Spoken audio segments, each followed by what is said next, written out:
If I told you that Tier 2 Aragorn could deal up to 370,000 damage in a single fight, would you believe me, or would you think that I am crazy? Well, I hope that you would believe me because I have a report of that happening, and this video will be an updated guide to Tier 2 Aragorn. Let's get into it. Alright, we'll start things off by taking a look at this absolutely crazy report where you can see Aragorn dealing 370,000 commander damage. Big shout out, by the way, to one of my fellow shipmates, Ze Poofenhunden. I believe that is how you pronounce his name. He's been playing with me for a few seasons now. Absolutely loves T2 Aragorn. I think he loves King of Men as well. But a huge shout out to him for allowing me to use these reports for this video. I'll take a look at his gear. We can talk about that in a minute. I do want to point out that he does have a relatively considerable gear advantage in this fight. However, it's really hard to find super even fights. Some of you are probably still going to nitpick the fact that this gear isn't exactly even, and I'm sure the respect isn't even either. But like I said, it's super hard to find even fair fights most of the time. And I just wanted to share this report because it's just an absurd amount of damage. Do keep in mind that this is in Tactics Evolved with Rise Up, and this skill does stack in Tactics Evolved. For those of you that have not played TE yet, double Rise Up compositions, at least for good factions, are one of the most popular ways to play this campaign. So just a quick heads up for those of you that might be about to head into a Tactics Evolved campaign.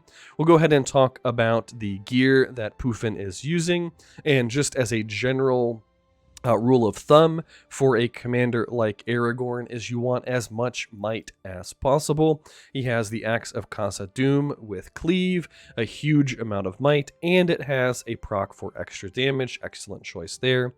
Durin's Plate with Dominance. This is amazing when you're using those Dwarven units because it's giving extra HP to your Guardians. You don't really care about the attack for them on a commander like Aragorn because obviously, he's just killing everything by himself anyway, but huge amount of might, extra army HP, and the dominance trait gives even more might as well.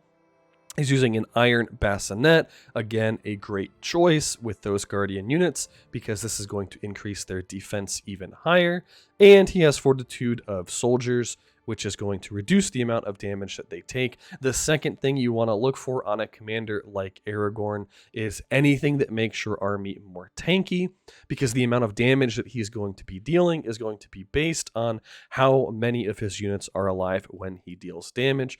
And then he opts for the Even Star. This is a nice, flavorful choice. It's one of my favorite accessories just because Aragorn is such a cool character, in my opinion, in the lore. However, optimally, you would probably want something like the Ent Drought Calabash because that's going to give up to +6 extra HP for your units as well as a bunch of might. So don't feel like the Even Star is necessary. You know, some commanders like Faramir, for example, sort of live and die by their unique items. T2 Aragorn has the advantage that he does not. There are plenty of other good accessories. Even a Hithlane with Mend or potentially Bane of Orcs is another excellent option as well. But if you're talking about gold gear specifically, then probably the Ent Drought would be the best one in my opinion. If we want to talk about purple gear, I think you'd want to look for a Battle Axe with Flay, a Scale Mail with Gallant for your chest slot, a full helm with Fortitude of Melee or Melee Vigor, whatever. I think it's Melee Vigor. The one that reduces the amount of damage that melee units take. And then the accessory you'd probably want to go for purple with something like the Hithlane with Mend, Bane of Orcs, or whatever trait you want on that. And as far as a skill build goes, Aragorn is a pretty straightforward commander. You want to just max out all of the damage that you can. That's going to be the full Anduril tree, the full Strider tree. I will note that the 15th point in Strider is almost never required. There's like a couple of super niche cases where you would want to unlock that max level effect that allows him to equip any equipment no matter what. However, like 99% of the time, just leave this at 14 so that you can max out Precise Blow as well as Raid. You really don't need that 15th point. And then the rest of your points can just go into Hidden Air. This is an absolutely phenomenal title. It increases all of his skill damage by 20%, and turns out he does almost all of his damage from skills, as most damage dealing commanders in this game do. And more importantly, it means that Aragorn himself, this does not apply to his entire army, just Aragorn himself will always have initiative, and initiative is one of the most powerful effects in this game. This is super important to point out because it means that he's going to be going first, potentially before something like a madness hits him, a silence hits him, a stun hits him, any sort of bad effects that could hit him and then prevent him from dealing damage. Additionally, since he's acting first in combat, and because you're probably going to pair him up with Guardians, which are extremely slow units with only 52 speed, because he's going first, he's going to deal his damage before his army takes damage, because the odds are those Guardians are going to go last in combat, which means they're going to lose troops.